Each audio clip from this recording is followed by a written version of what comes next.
Sario gidaka prayer kuna dek bang nyeri machoka wadhi to record Mike Eldon mabinde chung ne yuri to drop ka out record uchigo baba naomba ibali chako. Hello sir. Hello Jack. Good morning. Good morning. I'm happy to hear you today morning, and remember you are live on Radio Mikayi Kiloki. This is a regional radio station broadcasting right from Nyanza region and a vernacular radio station. Hello.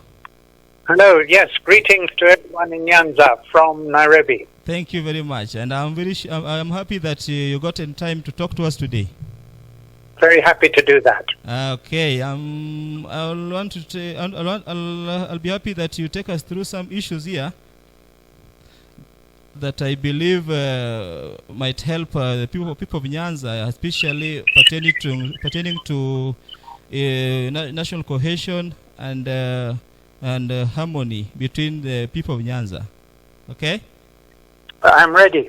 Yeah. Before we start, can you please briefly introduce yourself so that you can be able to know where you really specialized in, so that the people of Nyanza can know?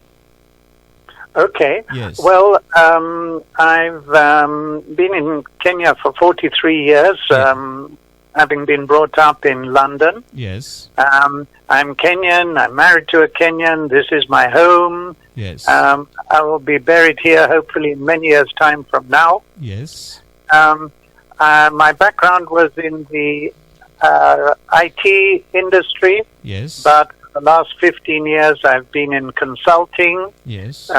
Including working with some of the counties in Western Kenya, the health sector, and with the county delivery teams and the governors. Yes. On leadership.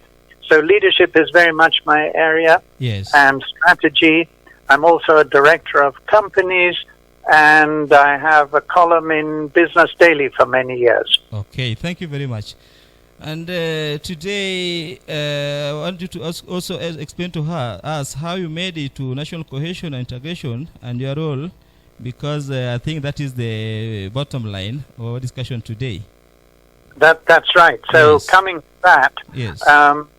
National Cohesion and Integration Commission, one of the independent commissions set up by the Constitution, Yes. a few weeks, maybe even months now, Yes. ago set up Yes. a committee on social cohesion. Yes. It's a nice term, isn't it? Social cohesion. Yes. And I was invited to be a member of that committee, Yes. and I chair the subcommittee Yes. on strategy and communications.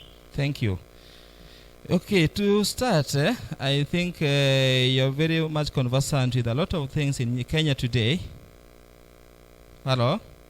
Yeah? Yeah, and I would like you to take us through some issues here. For example, just to start, you know that in Kenya, there are a lot of things that had happened since independence, and people live like they are not trusting each other. Now, can you explain to us first of all what you need to know in talking to each other, talk with each other, maybe to uplift the level of citizens during this time of COVID?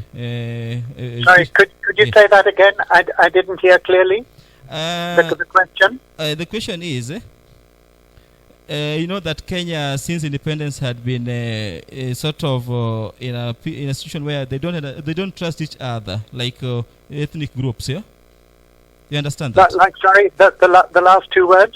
They don't have ethnic groups in Kenya. Is like they don't trust each the other. ethnic groups. Yes. Yes, Mm. ethnic groups. And Yes. and this is the time that you need to understand that Kenya need to be one. Yes. Yes. Now, can you explain to the people of Nyanza what the importance of talking to each other, maybe positively, so that you can bring a positive cohesion? Okay. Yes. So, cohesion is this word, isn't it? And it comes from sticking together, Yes. like with glue, and not being pulled apart, Yes. like some of our leaders try to do. Yes. And the other word in NCIC, the I, Yes. is integration, Uh-huh. which goes beyond sticking bits together anyhow, Yes. to stick them together into one unified system, Yeah. making a whole that works well together, Yes. each element contributing what it has to offer. Yes. So our challenge in Kenya too much Yes. is that different ethnic groups, Yes. to too great an extent, exist within their geographic areas and are not sufficiently exposed to other ethnic groups. The recent effort at it's a very fancy long word, of delocalization of teachers Yes. was designed to help to promote this cohesion and integration. Yes. Of course, the union, KNUT, that resists anything that's new and is likely to take people forward, didn't approve of that. And of course, it does have its challenges, but it was an interesting idea, wasn't it, to expose people to people of a different ethnic group, to find out that actually they're just another human being who happens to be of this ethnic group or that ethnic group, Yes. whose skin color is a bit more this way or that way, Yes. and whose features are also a little bit different. Yes. But when you come close to people from somewhere else, Yes. you find out that people are people. So my parents are from Romania. I was born in Israel. I was brought up in London. I was married to an American. I've lived in Kenya here now, and I'm married to a Kenyan. Yes. All these places that Yeah. I am connected to have people who have different cultures, Yes. different way of thinking, of feeling, of Yes. communicating. But at the end of the day, they're all people. And that's what we need to get towards, Yes. to get that ability to enjoy the company of, to enjoy working with, Yes. to enjoy marrying maybe Yes. someone, not because they happen to be from the same village as me, but someone that I get along with. Yes. And because of their personality, Yes. because of their skills, if you're getting married, I guess your looks come into it as well. Yes. But- In short, you're saying that for us to achieve this social cohesion, we need to intermarry, or maybe we allow our children to move to other areas so that you can be exposed to those areas as well. And their That's culture. right. Yes. That's right. And that's why my wife is from Kiambu. Yes. And so we were helping through the Rotary Club that we are both members of, a school, and we had a children's home Yes. for ex-orphans there. And it was very important for us to expose the community there, which although they're only about half an hour's drive away from Nairobi, less than half an hour, Yes. they tended just to be in their village and not exposed, even to people maybe from Muranga or Nyeri, even to other Kikuyus who were not from Kiambu, and they too were considered the other. Yes. So we wanted to expose them to people from all over Kenya and to people from other countries. Yes. And I think that is the important thing, to do exchanges, to have these national schools and county schools, and also very much at the university level Yes. has been increasing criticism Yes. of universities where all the students come from the area, the lecturers do, the vice chancellors, the council members. No, Yes. that's not right. Yes. We should be mingling around to build this idea of Kenya, Yes. made up of people, yes, each with their cultural roots, their cultural history, Yes. their cultural identity, their cultural language, All that is good. And of course, we are not saying remove any of that. On the contrary, we need more of that. But in order to generate feeling good about oneself and sharing these histories and these cultures with others and comparing them, just like people should between different religions, between Christians and Muslims and Hindus and Jewish people, knowing that there is one God who looks after all of us, irrespective of the religion through which we do it. But in the same context, while you're talking about cultures, in Kenya, we have one dominant group that do the cut. There's some circumcision, whereas in Nyanza, we don't. In Nyanza culture, we don't marry the cutting of the foreskin. Oh, and that has been one of the challenges Jack, that has had affected. Jack, say it again, please. Yes. Can you say it slower so I can hear it more easily? I was saying like this. In Kenya, basing on the cultural practices, yes? Again, You get slowly, slowly. Kenyan cultures, we have two dominant groups that do the circumcision. Yes. Then there's in Nyanza region, people don't do circumcision prior, as per the cultural practices.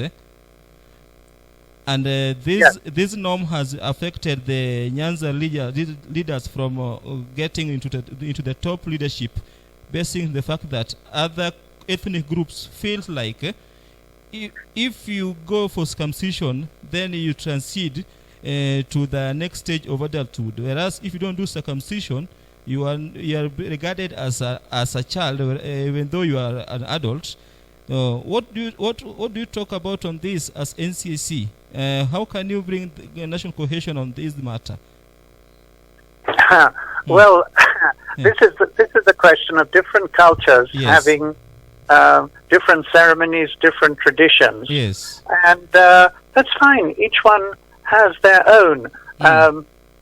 Being Jewish, I happen to be circumcised as well, but the most extraordinary, I think one of the most extraordinary things I ever came across in all my time, saying by people who are circumcised that those who are not suitable for leadership. I find that it's like a silly joke. Yes, in Kenya.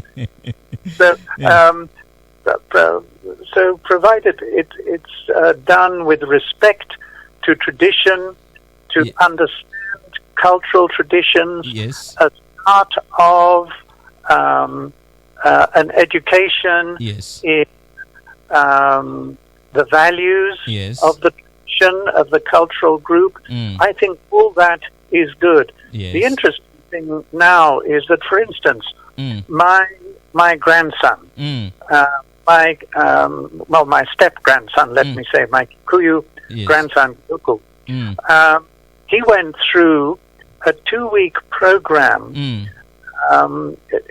which was led by Kikuyus who had a deep understanding of Kikuyu traditions and culture to make sure that he was not cut off from his cultural roots, that he felt good about them, and that it helped him to transition to being a responsible adult. And so, to me, that is the important thing, to work with your culture, with cultural people who are deeply knowledgeable in their culture, to make you feel good about yourself, but without in any way feeling badly about people of other cultures. Okay. Thank you. And on the contrary, to be interested in those other cultures. Oh, we do it this way, you do it that way. How interesting. But ultimately, I think we'll find that whatever the ceremonies, whatever the traditions, they all support dignity and growth and self-belief Yes. in order to go out into the world Yes. as a mature person who is going to make a contribution Yes. and works well with others. So, in short, we should embrace each one's culture without any form of intimidation or discrimination. Yeah. Yes. Hello? Sorry. Hello. Hello? Now you're getting me, sir. We're back. Okay, thank you.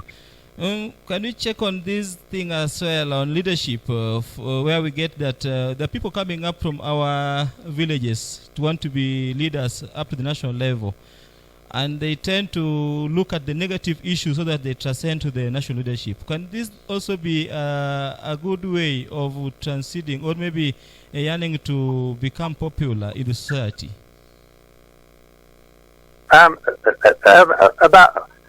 Sorry again. May I ask you to repeat the last the question briefly? Slowly. I'm saying like this, sir. We have people that yearn to become leaders in Kenya. For example, we have MCAs, we have youth leaders in the local level. Then they want to make it up to national level. Whereas most of these people, they tend to get to negative issues. For example, maybe bring issues that can interfere with the social cohesion, making some rumors against one community. These people are not from our village, and so on and so forth. Whereas we need leaders that can embrace development. And most of these people that come up through negative conception, they tend to make it to the national ladder, whereas those people who come up with with developmental ideas, they tend not to make it to the national level. What can you tell people of Nyanza about this aspect? Okay, well, I think the most important word you mentioned there in the question was development, being focused on development, isn't it? Yes. And being focused on the development of your area rather than the financial development of yourself. Yes. I must say that as I have seen leaders in Nyanza and other parts of the country in action, we do have some such leaders. And we also, therefore, have voters who realized that these leaders were the ones who would do what they could